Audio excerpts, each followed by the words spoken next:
La partie 9 de Jojo, mythe ou réalité? Salut tout le monde et bienvenue dans cette nouvelle vidéo. Quand on parcourt les forums sur Jojo ou les commentaires des vidéos, on voit souvent les gens s'interroger sur l'avenir de Jojo, sur une hypothétique partie 9 qui serait soi-disant en préparation ou que sais-je d'autre. Dans le domaine de la spéculation et de la théorisation, c'est toujours difficile de démêler le vrai du faux, et les rumeurs et autres inepties vont bon train à travers ce gigantesque terrain qu'est l'internet.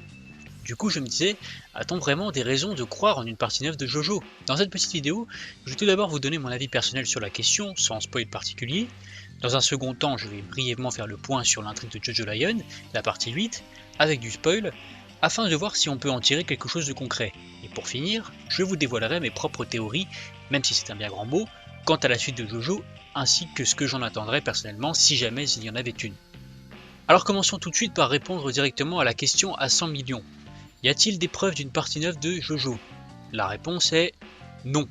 Il n'y a aucune preuve concrète qui suppose qu'il y aura une partie 9 à l'heure actuelle. Les seuls matériaux de référence qui nous permettraient d'envisager l'hypothèse d'une partie 9 se trouvent dans les déclarations officielles de Hirohiko Araki à travers des communiqués ou des interviews. Alors je ne crois pas qu'Araki s'exprime via Twitter ou quelque autre réseau social que ce soit, corrigez-moi si je me trompe. Il y a un Twitter intitulé Hirohiko Araki officiel, mais c'est surtout un réseau de pub géant pour les produits dérivés, les jeux et les events relatifs à Jojo, qui de toute façon ne se passent qu'au Japon, donc nous autres occidentaux, on peut aller jeter dans le caniveau. En plus, le Twitter reprend surtout les infos du site officiel japonais Hirohiko Araki, et pas grand chose d'autre à vrai dire. Et puis de toute façon, s'il s'exprime, ce sera en japonais, donc il faudra attendre que l'information soit traduite et reliée en anglais, et on serait rapidement au courant s'il avait dit quelque chose concernant une partie 9. En outre, je pense que si l'on connaît un minimum Araki, on sait que ce n'est pas dans ses habitudes de s'avancer sur la fin de son œuvre, de programmer des choses, alors que c'est un esprit artistique très volatile qui peut changer et modifier presque tout ce qu'il souhaite dès qu'il le souhaite. Reste la piste des interviews. Ces interviews, encore une fois, sont dans l'extrême majorité traduites du japonais. Il y a une section du wiki anglophone de Jojo entièrement dédiée aux interviews relatives au manga.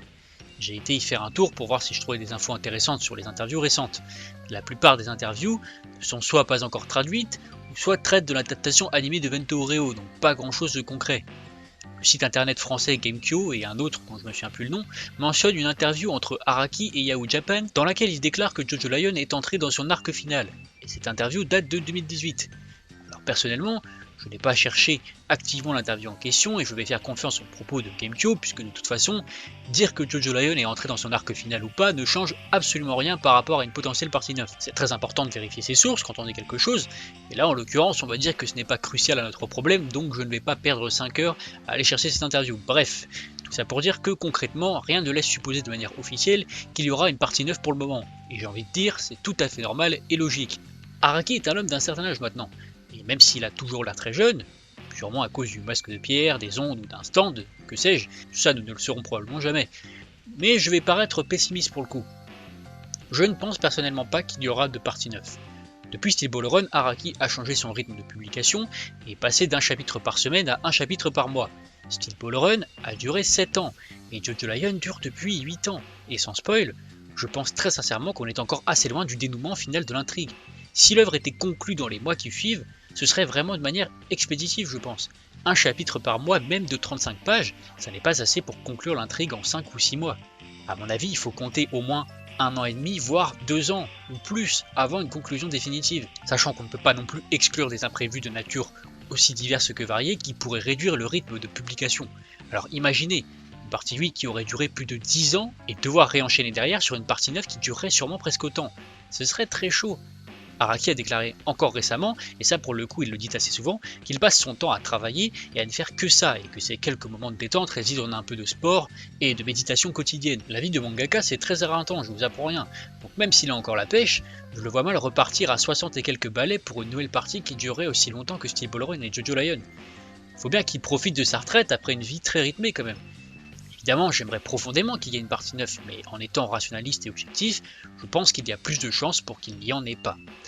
Évidemment, il ne faut pas exclure cette possibilité, je vous donne juste mon avis personnel sur le moment, mais Araki a toujours su nous surprendre et à mon avis, il va encore le faire avec la fin de Jojo Lion. Alors pourquoi ne pas nous surprendre en créant une partie 9? Mais si on prend tous ces paramètres en compte, je pense juste que l'auteur va faire en sorte de pousser Jojo Lion et son art jusqu'au bout, jusqu'à ce qu'il n'en puisse vraiment plus, jusqu'à ce qu'il délivre vraiment son apothéose artistique, Et après ça, peut-être qu'il se mettra à travailler sur de nouvelles petites œuvres, des petites histoires connexes à Jojo, ou simplement continuer de dessiner ce qu'il aime et ce qui lui passe par la tête, et c'est tout ce qu'on peut lui souhaiter à vrai dire. Autant j'ai un peu de mal à entrevoir la possibilité d'une partie 9, là, maintenant, tout de suite à l'instant T, autant je n'ai aucun doute que Araki restera un minimum actif dans le manga, ou au moins dans le dessin, dans les expositions, après Jojo Lion.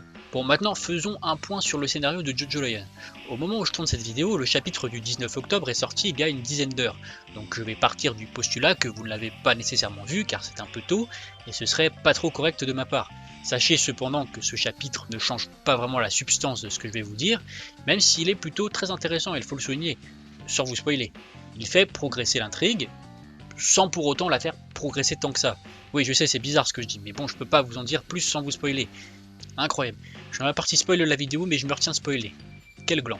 Enfin bref, l'enjeu narratologique primaire de Jojo Lion, c'était la quête identitaire de Gappy / Josuke Higashikata. Cette quête, ça fait un bon moment qu'elle est résolue maintenant. On sait que Josuke est une fusion entre Kira Yoshikage et Josefumi Kujo. Plutôt, Josefumi Kujo a obtenu des parties de Kira dans le processus d'échange équivalent du Rokakaka. C'est une fusion extrêmement intéressante, car Josuke possède en lui le sang de la famille Kira, de la famille Joestar et de la famille Kujo, donc en termes de filiation, il peut techniquement prétendre à créer une descendance de Joestar. Au final, le nouvel enjeu majeur de la partie 8, c'est le Rokakaka. C'est l'objet de la quête de Jobin, de celle de Gappy, Mamezuku et Yasuo, et de celle des Rock Humans, et par extension aussi, de la congrégation secrète de médecins menée par le mystérieux Head Doctor. Il y a donc 3 factions qui s'antagonisent pour le Rokakaka, le truc étant que Jobin agit incognito et que seul Yasuo a vraiment des doutes quant à son alignement. Mais cet idiot de Gappy ne l'écoute pas. Le Head Doctor vient d'être introduit officiellement il y a seulement quelques chapitres. D'ailleurs, on a réellement vu sa gueule qu'au chapitre du 19 septembre, et il ressemble sacrément à un reptilien, si vous voulez mon avis. Les 2 derniers chapitres, j'exclus celui du 19 octobre encore une fois, s'inscrivent justement sur une même temporalité. D'un côté, on suit les pérégrinations de Gappy Mamezuku, et de l'autre celle de Yasuo et de Toru. D'autre part, il y a toujours cet épisode proleptique qui montrait Norizuke Higashikata vraisemblablement décédé, ou tout du moins dans un sale état, et Tsurugi qui tentait de le cacher. Il y a fort à parier que Jobin y est pour quelque chose. Peut-être même Kato aussi, allez savoir.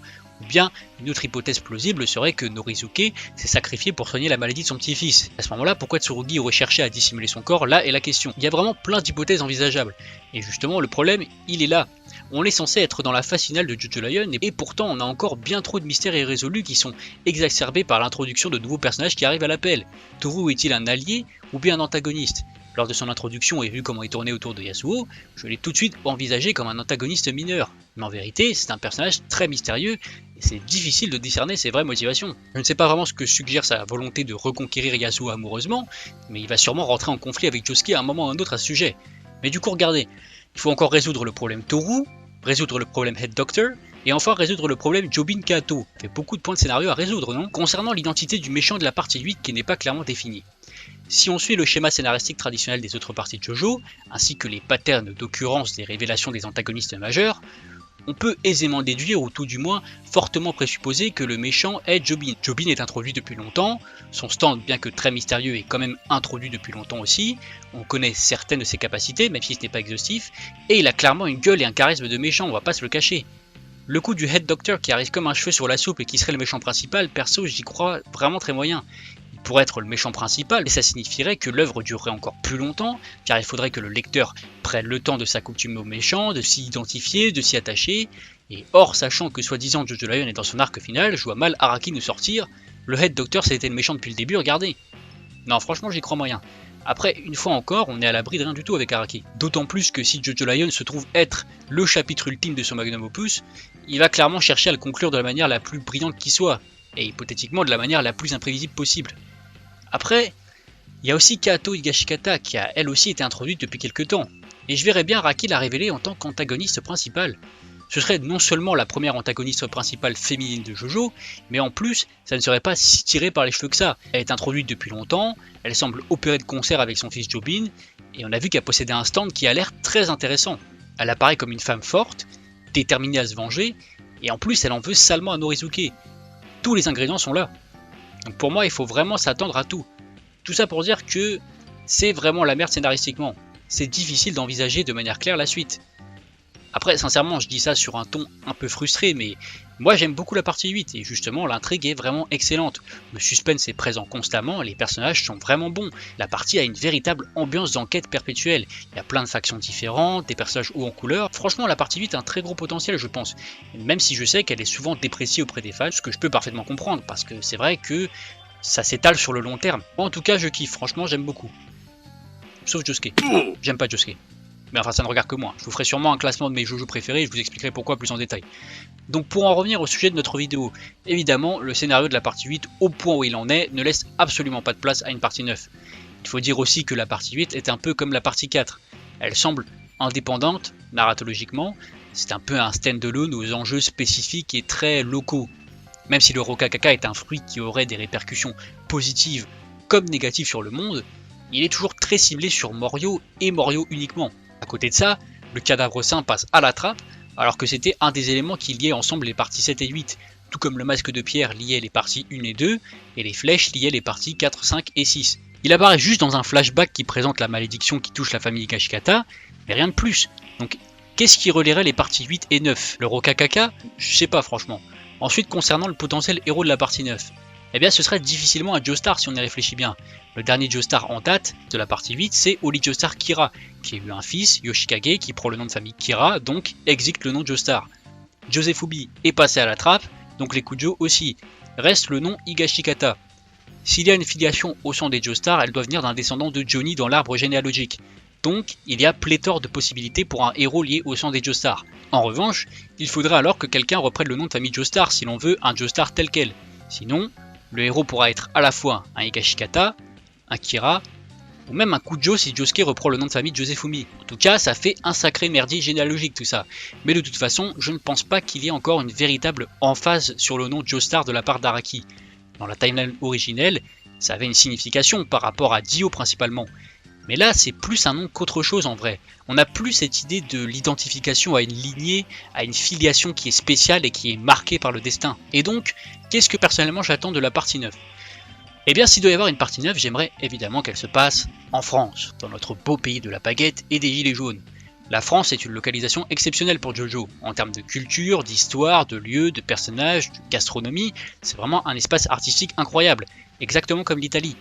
Après, j'aime aussi beaucoup l'option d'une quête transnationale, comme dans Stardust Crusaders, qui portrayait la route de la soie, et des pays qu'on n'a clairement pas l'habitude de voir dans les mangas comme l'Égypte, etc. Pour le protagoniste principal, je ne dirais clairement pas non à une femme qui rejoindrait Jolyne, qui doit se sentir bien seule en tant que seule JoJo féminine. J'aimerais aussi que le personnage principal soit clairement plus charismatique que Gappy, parce que franchement, je ressens pas gros chouche pour lui, malheureusement. A part ça, j'ai pas énormément d'espérance en vrai, sachant que je suis dans l'optique de ne jamais voir de partie 9 pour l'instant. Après, tant qu'Araki maîtrise toujours son art et nous délivre toujours un scénario de qualité et des personnages charismatiques, je dis oui. Mais pour conclure, je vous dirais ceci. Je préfère que Araki finisse en beauté sa partie 8 et que JoJo reste dans les esprits comme une œuvre exceptionnelle, plutôt qu'il continue sur une partie 9 qui serait de piètre qualité ou de qualité inférieure et qui gâcherait un tableau pourtant si magnifique. Le syndrome Bleach et Dragon Ball Super en somme. Après, je ne rentrerai pas dans un débat concernant Bleach et Dragon Ball Super, car ça n'est clairement pas de mon ressort, mais pour avoir grandi avec Dragon Ball Z comme une majorité d'entre vous, je suppose, je trouve que DBS c'est vraiment traire la vache jusqu'au bout quoi, ça n'a pas de sens. Enfin bref, ça n'est que mon avis, hein, vous pensez ce que vous voulez de votre côté. Dites-moi dans les commentaires si vous croyez en une partie 9 de JoJo, et ce que vous aimeriez y voir. Dites-moi aussi ce que vous pensez du scénario de JoJo Lion actuellement. Si ça vous intéresse, je peux aussi faire des reviews des chapitres de JoJo Lion qui sortent, même si bon, je pense pas qu'il y aura une audience énorme pour le coup. Après tout, pourquoi pas, hein, ça fait des petites vidéos tranquilles, sans prise de tête, et c'est l'occasion de discuter. N'oubliez pas de liker, vous abonner et activer la cloche si les vidéos vous plaisent. Ça mange pas de pain et ça me rend bien service pour l'exposition de mon travail. Et surtout, portez-vous bien. N'oubliez pas de vous couvrir car il commence à faire froid.